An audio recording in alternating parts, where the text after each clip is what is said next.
महर्षी धोंडो केशव कर्वे यांचा जन्म 18 एप्रिल 1858 रोजी रत्नागिरी जिल्ह्यातील शेरवली या एका गरीब ब्राह्मण कुटुंबात झाला. त्यांच्या वडिलांचे नाव केशव पंत होते. ते एक साधे घर चालवणारे, धार्मिक प्रवृत्तीचे आणि संयमी व्यक्ती होते. त्यांच्या घरी शिक्षणाचे व धार्मिक शिस्तीचे वातावरण होते. बालपणी धोंडो केशव खूप शांत, अभ्यासू आणि अंतर्मुख स्वभावाचे होते.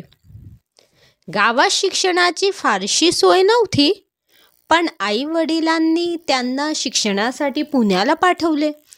फारशा आर्थिक साधन संपत्तीशिवाय त्यांनी शिक्षणाचा मार्ग धरला.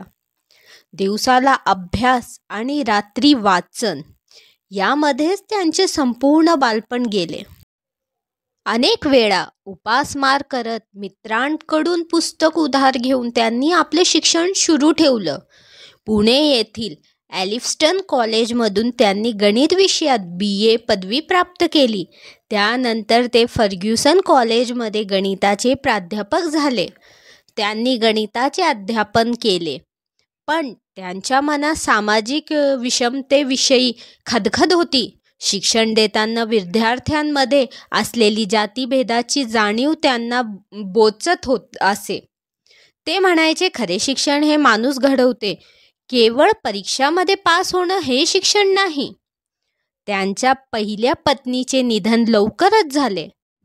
समाजाच्या विरोधाचा सामना करत त्यांनी स्वतः एक विधवेशी विवाह केला. हे त्या काळी अत्यंत धाडसी आणि क्रांतिकारी पाऊल होते. त्यांनी फक्त समाज प्रबोधनासाठी नव्हे, तर स्वतःच्या कृतीने समाजाला दिशा दिली.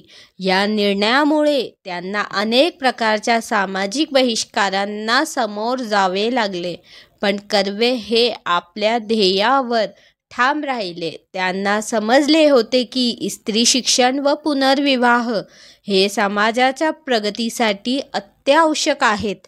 महर्षी कर्वे यांनी भारतात पहिल्यांदा स्त्रियांसाठी स्वतंत्र शिक्षण संस्था काढण्याचे धाडस केले. 1896 साली त्यांनी पुण्यात हिंदू विधवा पुनर्विवाह संस्था स्थापना केली.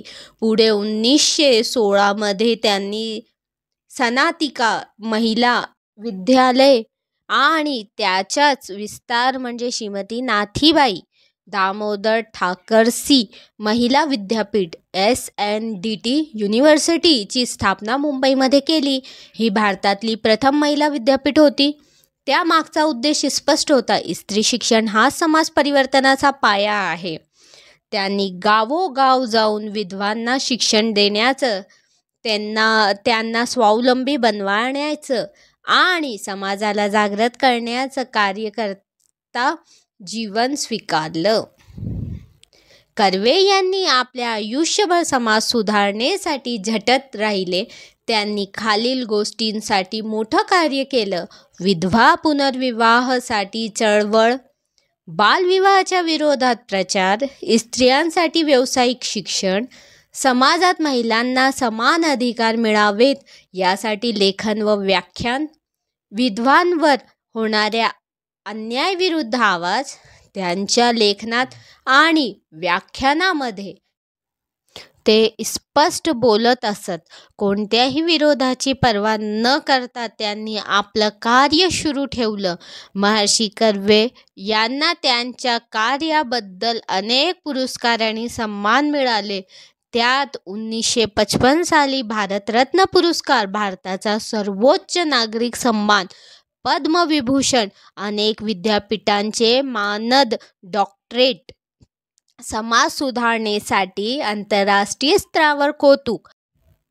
महात्मा गांधी आणि पंडित नेहरू यांनीही त्यांच्या कार्याची प्रशंसा केली होती. भारताच्या स्वातंत्र्यानंतर सरकारने त्यांचा महर्षी म्हणून सन्मान केला. वृद्धावस्थात आणि शेवटची वर्ष वृद्धावस्थेत देखील कर्वे अतिशय सक्रिय होते. 80 वर्षांनंतरही ते व्याख्यान देत होते, पुस्तके लिहित होते. त्यांनी आत्मदर्शन नावाने आत्मचरित्र लिहिले.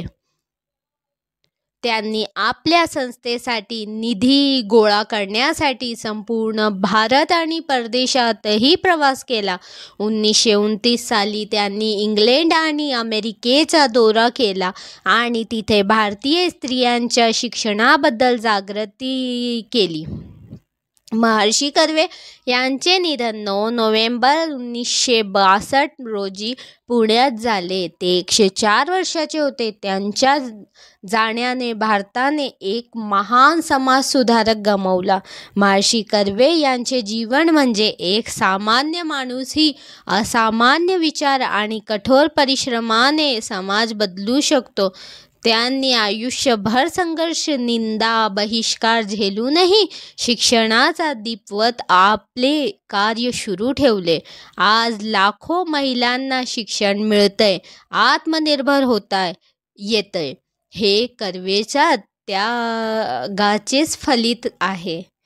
एकट्या कर्वेंनी समाजाच्या विरोधात जाऊन संपूर्ण महिला शिक्षणाचं साम्राज्य उभं केलं. त्यांच्या जीवन संघर्ष हेच आजच्या पिढीचं प्रेरणास्रोत आहे. आपण महर्षी कर्वे यांना फक्त स्मरण करत नाही, तर त्यांचे विचार, त्यांचे कार्य आणि त्यांची दृष्टी पुढे नेण्यासाठी कटिबद्ध राहूया.